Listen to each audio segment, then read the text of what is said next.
Well, thank you again and welcome to Building Movement Project's Building Blocks for Change monthly information session. Thank you for being here. I will kick us off by introducing myself and handing it over to my colleague, Cameron, to introduce herself before we get started. I am Mercedes Brown. I'm Building Movement Project's Director of Race Equity Assessment. So in my role, I'm charged with leading the rollout and the implementation and scaling efforts in connection with the new race equity assessment Building Blocks for a Change. I use she, her pronouns, and I'm located in the state of Michigan, just outside of the Ann Arbor, sort of Detroit area for folks who are familiar with Michigan. I will hand it off to my colleague, Cameron, to introduce herself. Thanks, Mercedes. Hi, folks. I am Cameron Snell. My pronouns are she, her. I am located in Columbia, South Carolina, and I am BMP's Race Equity Assessment Associate. So I am charged with process and technical related support, as well as general relationship building. So I'm super excited to see you all and hope that we'll be working together soon. Thank you, Cameron. We can shift gears to the next slide.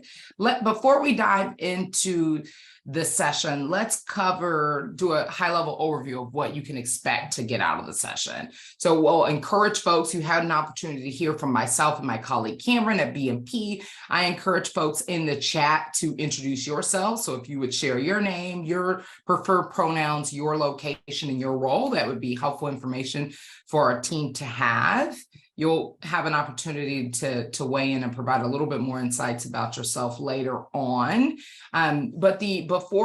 So feel free to populate the chat with that information if you wouldn't mind. But let's dive into sort of logistics before we move into the sessions. So this session is being recorded. My colleague Cameron has already hit the record button, so I would like to flag that it is being recorded.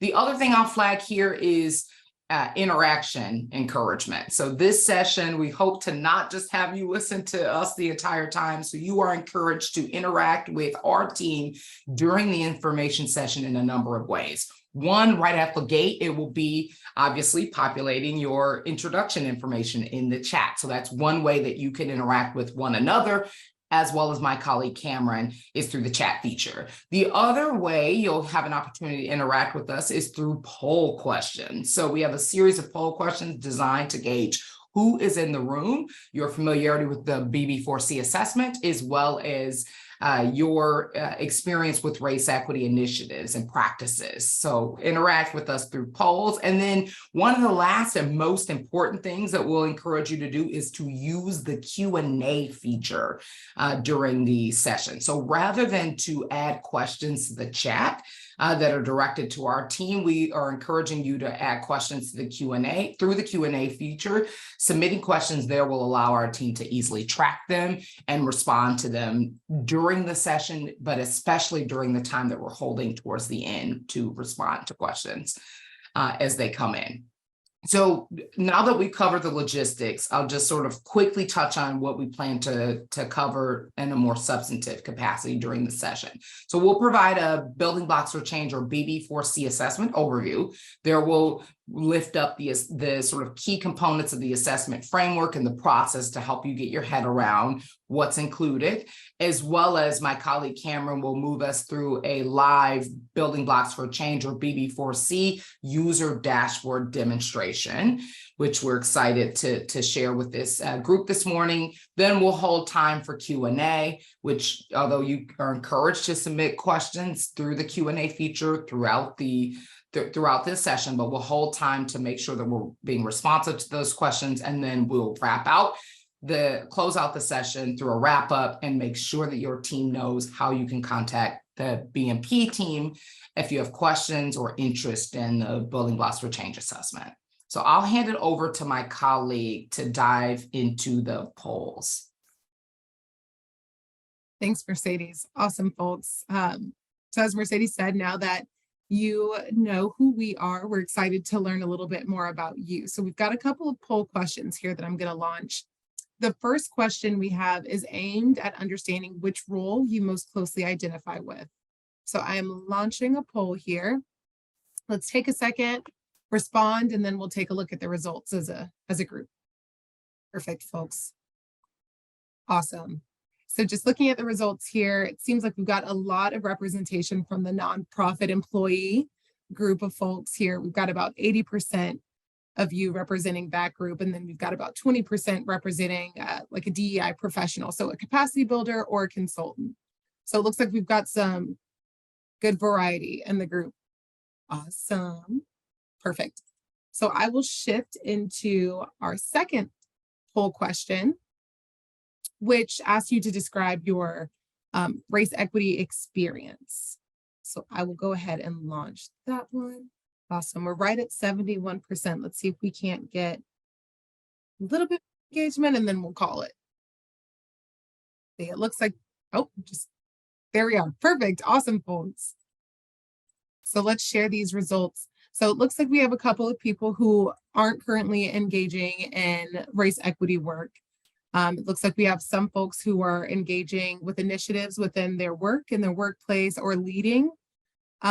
We also have a good number of folks who are advancing race equity strategies with nonprofit clients. So that is awesome. It looks like we've got some good variety across the board.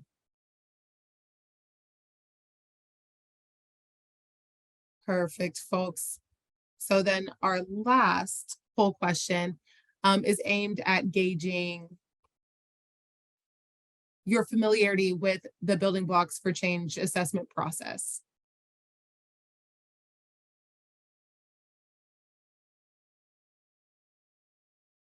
Some great engagement out the gate.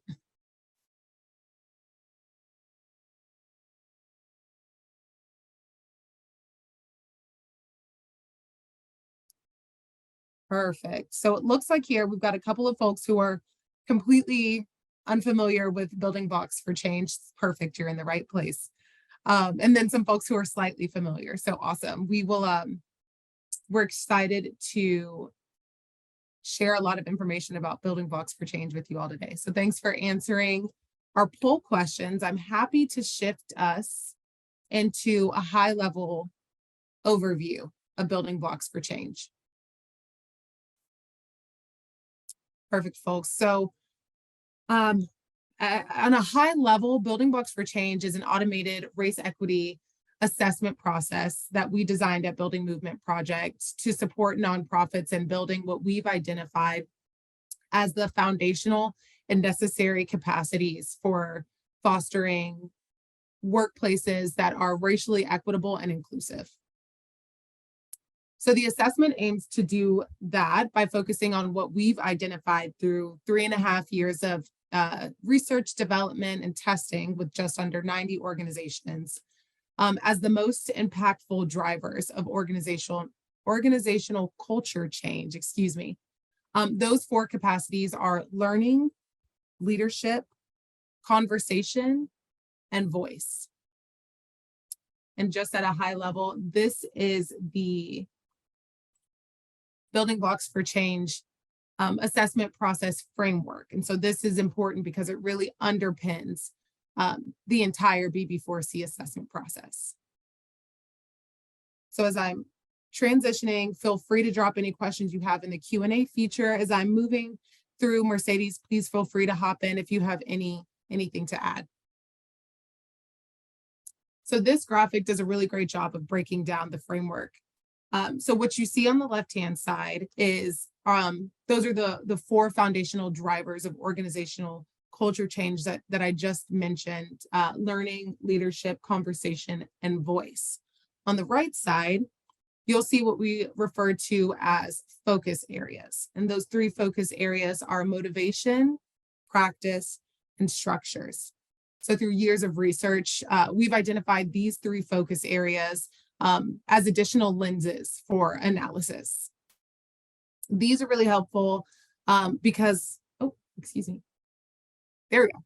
These are really helpful because they identify areas in which an organization is motivated to address racial inequities or exclusion happening in the workplace, as well as the areas in which they are organizing around and operationalizing their efforts. So our team is able to capture your entire staff's experiences and observation through these lenses of the framework. And then we're able to generate a customized report based on an analysis of those aggregated responses. Pausing for questions as I transition. Again, drop them in the chat. We're happy to respond to any questions that come up. But if no immediate ones, I will shift into the process itself. So we've touched on the framework that grounds the process. We'll talk about the process itself. So the BB4C assessment process involves 3 main or active phases that culminate in the development of a race equity implementation plan that the organization will use to codify concrete actions that they'll take to foster a more racially equitable and inclusive workplace.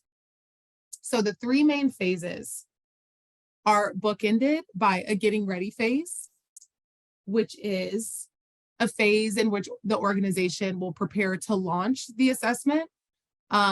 They'll assemble the assessment team, which is the group of 1 to 3 people who are responsible for stewarding the process at the organization, as well as preparing the larger organization to launch the assessment. So that's on this side of the bookend. On the farther side of the bookend is ongoing implementation. That is the phase in which your organization will actually co-create an action plan and develop a mechanism for feedback so that organizations can gauge their progress in real time. So those are the bookend phases. So in between those are phases 1, 2, and 3. Those are those active phases that we mentioned. So phase 1 is the phase in which an organization will actually take the assessment survey. The survey is anonymous, and as I mentioned, it reflects staff experiences and observations based on the lenses of the framework. So once your organization reaches at least 80% and is ready to close the survey, our team will then close the survey, and then we will generate a customized report based on the experiences shared in the responses to the survey. So once that is generated and shared with you, there we go, sorry. Once that's generated and shared with you, you will move into phase 2, which is centered around sharing the findings. So we will actually share the custom report with the assessment team once they've had some time to reflect and do some meaning making of the report and its findings. They'll share with the larger organization. That way there's space for organization-wide meetings and meaning making. After phase 2, organizations will shift into phase 3. And this is where organizations will form another team, which is called the implementation team. They will oversee and steward the development of the implementation plan. So that is the BB4C assessment process at a glance. Holding for any questions in the chat. I'm happy to shift us into what you can expect from the process. Awesome.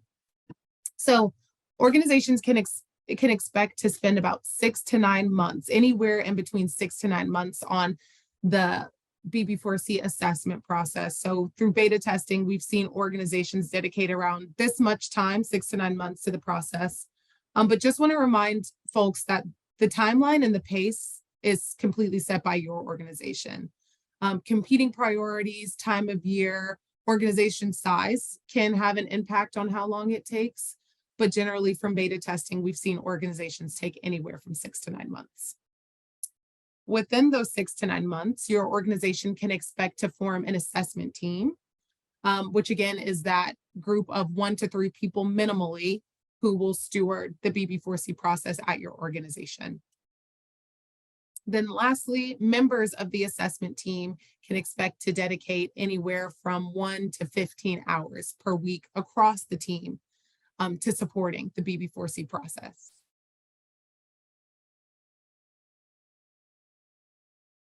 Awesome. And then let's talk about what you get when you purchase the BB4C assessment process.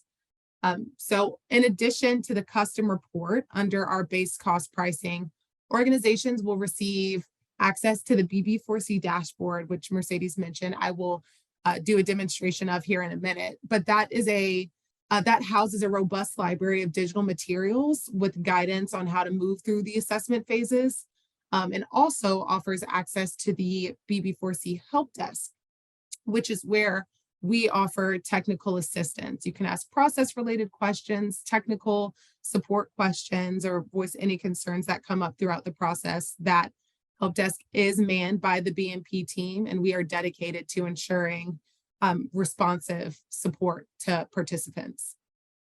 So in addition to the dashboard and the help desk, we also offer regular process-related communications that provide helpful tips and reminders as you're moving through. They help us gauge where you are in the process and offer support based on where you are. A particular type of communication that we like to highlight in phase 1, so that's the survey taking phase, are the participation rate updates. So we provide on a weekly basis the percentage of employees who have participated thus far in the survey. Something else I want to highlight that's not mentioned here is that when possible, so long as anonymity is not compromised, larger organizations are eligible to receive disaggregated findings. So on that note, I will kick it to Mercedes, who will do a deeper dive of a custom report for us. So I'll kick it to Mercedes. Perfect. Thank you, Cameron. And just as a heads up, you can shift to the next slide. My colleague Cameron will be sharing in the chat the link to a sample or a snapshot of a custom report that is available on the Building Blocks for Change website. So Cameron will drop that in, and because I will hit the high points during the rest of this info session so that we can hold time for the dashboard demo as well as your question. So the very first thing or page from the report that I'll highlight is the overview of the BB4C findings. So just to orient you to what it looks like, this page provides an overview at a high level of your results by capacity. So at a very high level, you can see there are those capacities that Cameron referenced earlier when she was doing the sort of backdrop for the assessment itself. So here you're able to observe this is how the sample organization staff experience is shook out. So the organizations can see respondent views in more detail and discover where their racial equity efforts and work is most and least developed using this framework that Building Movement project designed for the BB4C assessment. So this page will show the results by capacity area as well as introduce organizations at a high level to how their respondents or their employees feel about their current efforts. The one thing I'll call out here, because this scale will continue throughout the subsequent pages that we'll share in a moment, is this. It starts with this stop to take corrective action all the way through to sustain and deepen efforts. And you can see that's on the scale on the right-hand side where the visual shows up. This is the way the BB4C reports are laid out. So organizations have the visual or the graphic depiction of their baseline off to the right, and that is supplemented by this narrative overview or finding on the left-hand side. So through years of testing, we found that this is that sweet spot for organizations. Giving straight narrative was not quite hitting it, and providing straight visuals and raw numbers was also not lining up with what it was necessary to help organizations really align dialogue, action, and actual change across the organization. So we found that marrying the two is really it really hit that sweet spot, and that's why each of the pages are laid out that way. So Cameron, we can shift gears now to the next page, which actually takes a deeper dive into a specific capacity area, which is the learning area. So on this page, you can see the findings are further broken down, not just by the capacity, but we also pull in that additional layered analysis that Cameron referenced earlier, which are the motivation, practice, and structures which make up our focus areas. So you see that this page actually lists the elements of each of the focus areas in more detail, which can help the organization better understand where respondents feel that the organization is most and least developed, again, based on their findings. So when Cameron earlier spoke to the way in which this framework really underpins the entire assessment and how we at BMP take in information, i.e. through the survey portion of the assessment process and roll up the findings. This is true. Now you see it woven through each of these pages. So again, same scale as you saw earlier, we just dig even deeper into, and on this page, the learning capacity. So we can shift gears to the next slide, which actually breaks down the responses even further. So the report delves deeper into the organization's responses where there is, again, enough staff responses by group, so racial or ethnic group, to disaggregate findings without disrupting respondent anonymity. And for us, that threshold is 5, and that aligns with best practices in the research sector. So probably no surprise there. So here organizations can gain even deeper insights into how different groups within the organization are experiencing the race equity practices or lack thereof of the organization, and can gain a better understanding of why it matters through that narrative on the left-hand side of this slide, which actually is a snapshot of the report. So here on this particular slide, again, you can see it's that high-level overview. So we have all 4 capacities, but here we start to see a breakdown between the experience of those who identify as persons of color in comparison to those who identify as white. And then we are also able to disaggregate findings by those who identify as staff and those who identify as being in positions of senior leadership.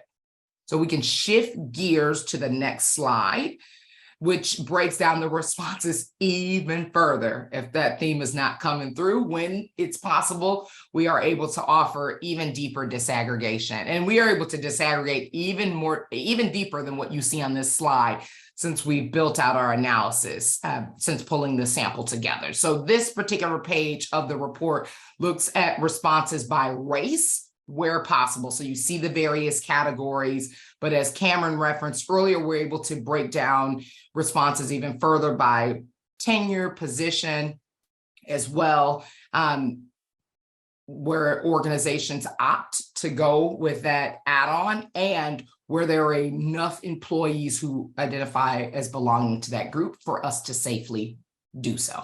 So we can shift gears to the last couple pages that we'll highlight, which is where the report starts to shift away from findings. So all of the pages that I covered, and that's not all of them, again, this is a snapshot, those pages were more in the spirit of finding. So that's where Building Movement Project was rolling up through the BB4C framework, where the organization is at a baseline based on individual respondents' responses to the survey. We shift gears in the report towards a section that is designed to help organizations move to action based on those robust findings, and that is what this section entails. So it includes custom action steps as well as suggestions on where organizations can start implementing meaningful organizational shifts and changes, using the framework that Cameron oriented us to earlier. So this page contains those resources, but this is the high-level overview. If that theme isn't apparent, then we always start with the high-level overview. So that includes all of the 4 capacities, as well as the focus areas where there's the most opportunity for growth and change and shifts across the organizations.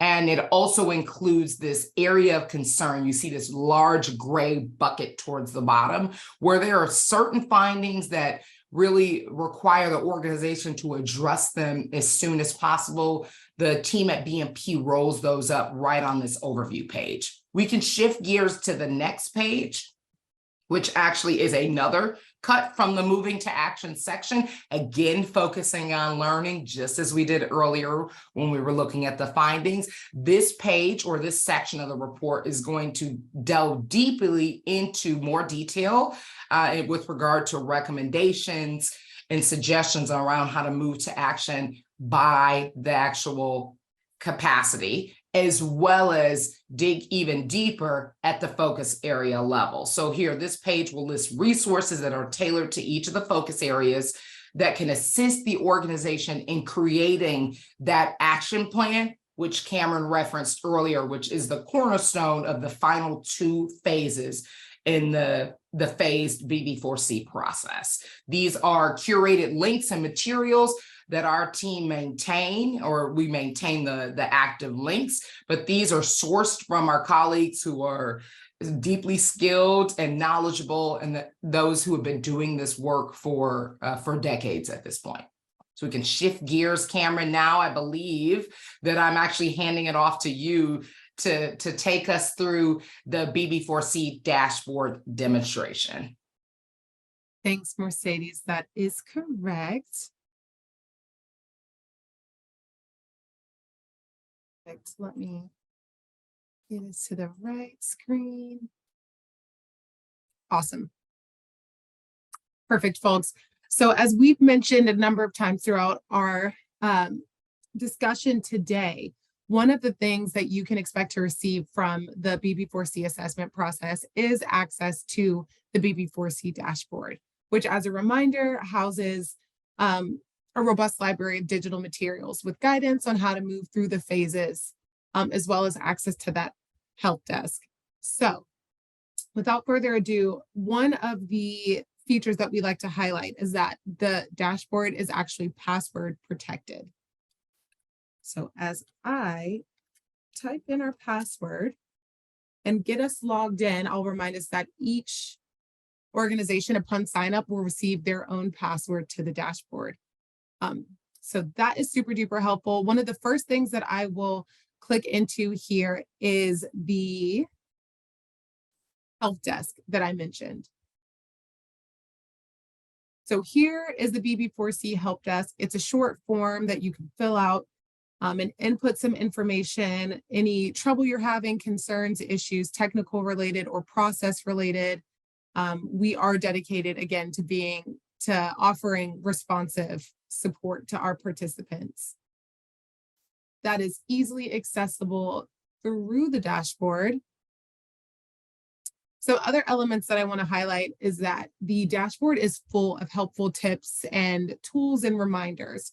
So some of them are going to be like more general, and then some of them are phase-based. So some of the more general guidance that we have can be found right here on the dashboard. So we actually have a guide on how to use the materials that we're going to show you here in a second. So any assistance you may need on understanding the document titles or the document types, understanding who should use them or why they're ordered the way they are, we offer support in that way.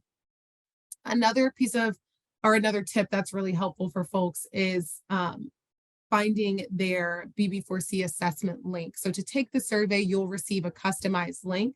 Should you ever lose that, we offer a helpful tip around where to find it here. So that's the more general support that the dashboard offers. We'll move into the phase-based support. So as you can see here, the dashboard is broken out by phase. We're in the getting ready phase currently.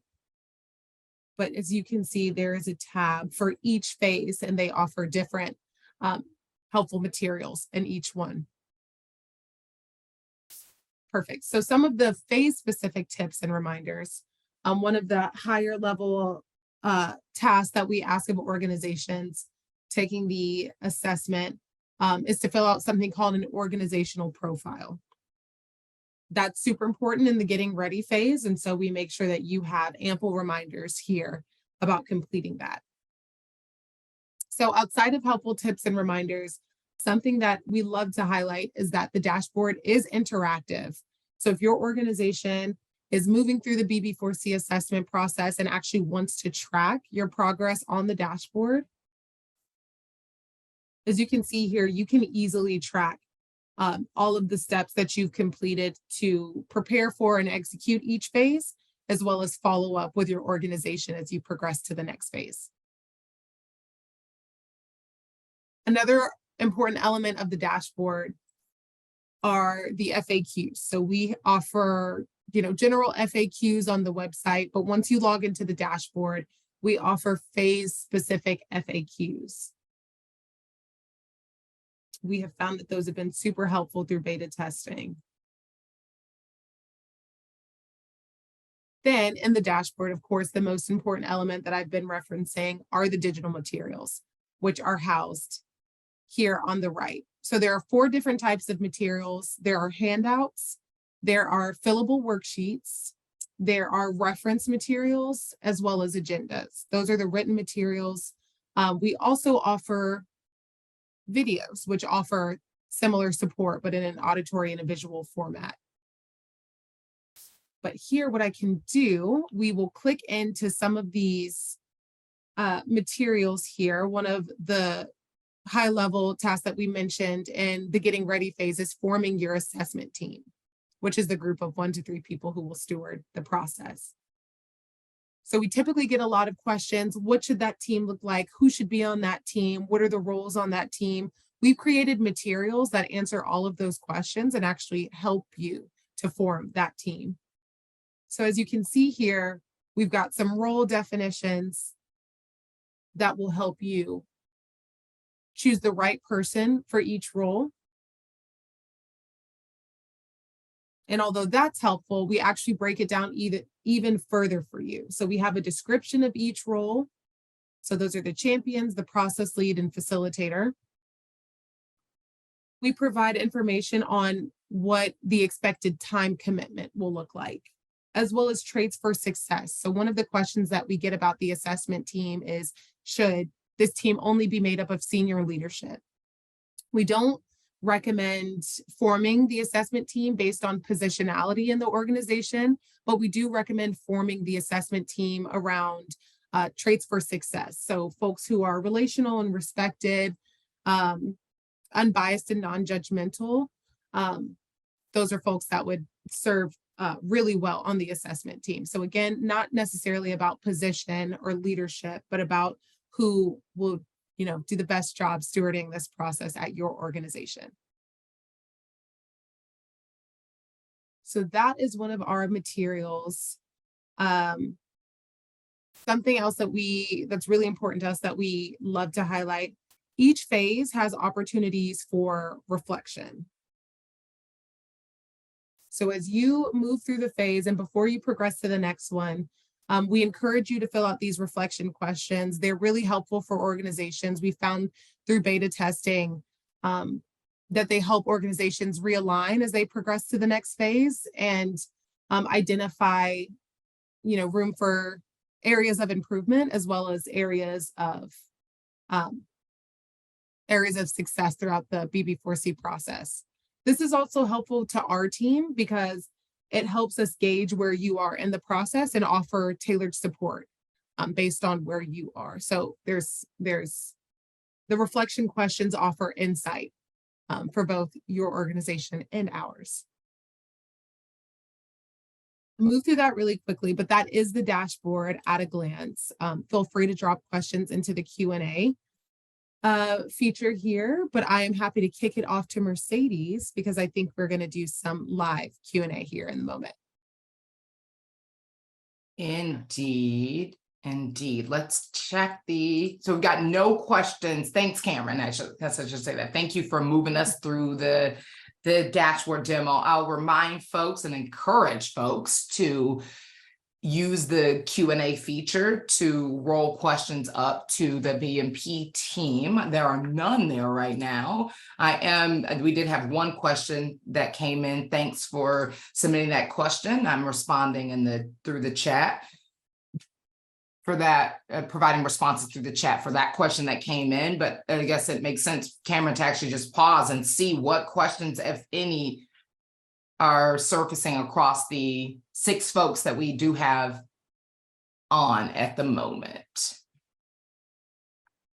We know that was a lot, very high level. We provided links to the website, as well as links to some of the materials that we were covering, including the sample report. So certainly, review that information at your own pace, but should you have any immediate questions, our team is happy to delve into those.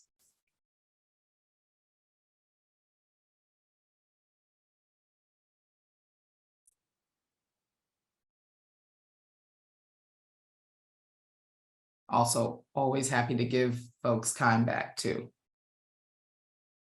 And make sure you know where to contact our team should you request or be interested in learning more and having an individual conversation with my colleague Cameron and I. We do these information sessions at the request of organizations on a one-on-one basis as well. We're piloting these monthly larger group information sessions to learn more about what questions might surface in that sort of environment.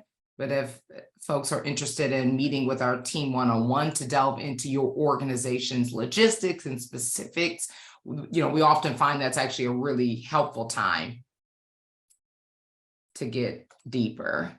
We do have one question that's come in. Thank you for the question through the Q&A. The website said the assessment is not appropriate for funders or foundations. Can you explain why? Yes, I'm happy to take that. So at this time, the Building Blocks for Change assessment was designed nearly 4 years ago and tested over the last 3.5 years with nonprofit organizations, because the work of Building Movement Project is largely centered around supporting the work of nonprofit organizations. So this particular, and we recognize that there are already folks in the field who address the needs of both foundations and funders, as well as folks who are working for government entities. And so rather than to encroach into their territory, Building Movement Project designed an assessment to be utilized in the nonprofit sector by nonprofits. The one thing I'll lift up though, with regard to applicability and a use case for funders, is that the Building Movement Project team has seen funders have a lot of interest in the assessment. And their interest though is much more specifically tied to the particular benefit of their grantees. And so we've partnered with funders through both testing and during this launch period. We have a cohort that we're running right now with a foundation who has sponsored a number of nonprofit organizations' participation in the Building Blocks for Change race equity assessment process. So Building Movement Project has collaborated with foundations and folks in the philanthropy field to make the assessment available to their grantees and their partners who are nonprofit organizations, given that the tool was designed and tested to be used with that particular audience. So I'm happy to provide more clarification on that. If there is a follow-up question that you want to put forth, I'm happy to dive into that. That's a great question, and actually one that comes up quite a bit for our team. See if there are any more. Great. Okay, I see some requests in the chat too for folks to have one-on-one. There are a couple conversations that we've been having, at least one where I would encourage a one-on-one. We actually, yes, thank you, Cameron. We're submitting the form. So folks can easily set up a one-on-one appointment with my colleague and I through Candidly. That's the platform we use. So you can look at your own calendar and actually schedule that without having to deal with what is often a logistical nightmare of going back and forth trying to identify time. So thank you, Cameron, for dropping that link in. Any other questions? I see maybe at least 2 one-on-ones, which we love to see. We're happy to have as many one-on-ones as necessary with folks, both on this call as well as your colleagues within the organization who might be the decision makers about how to move this forward. Should you be interested, should it feel like the Building Blocks for Change assessment is appropriate for your organization? We'll hold a couple more minutes to see if any additional questions are coming in. And if not, we will gladly call our session to a close here. Great. Thank you so much for joining us, and more than happy to connect with you if you have any additional questions.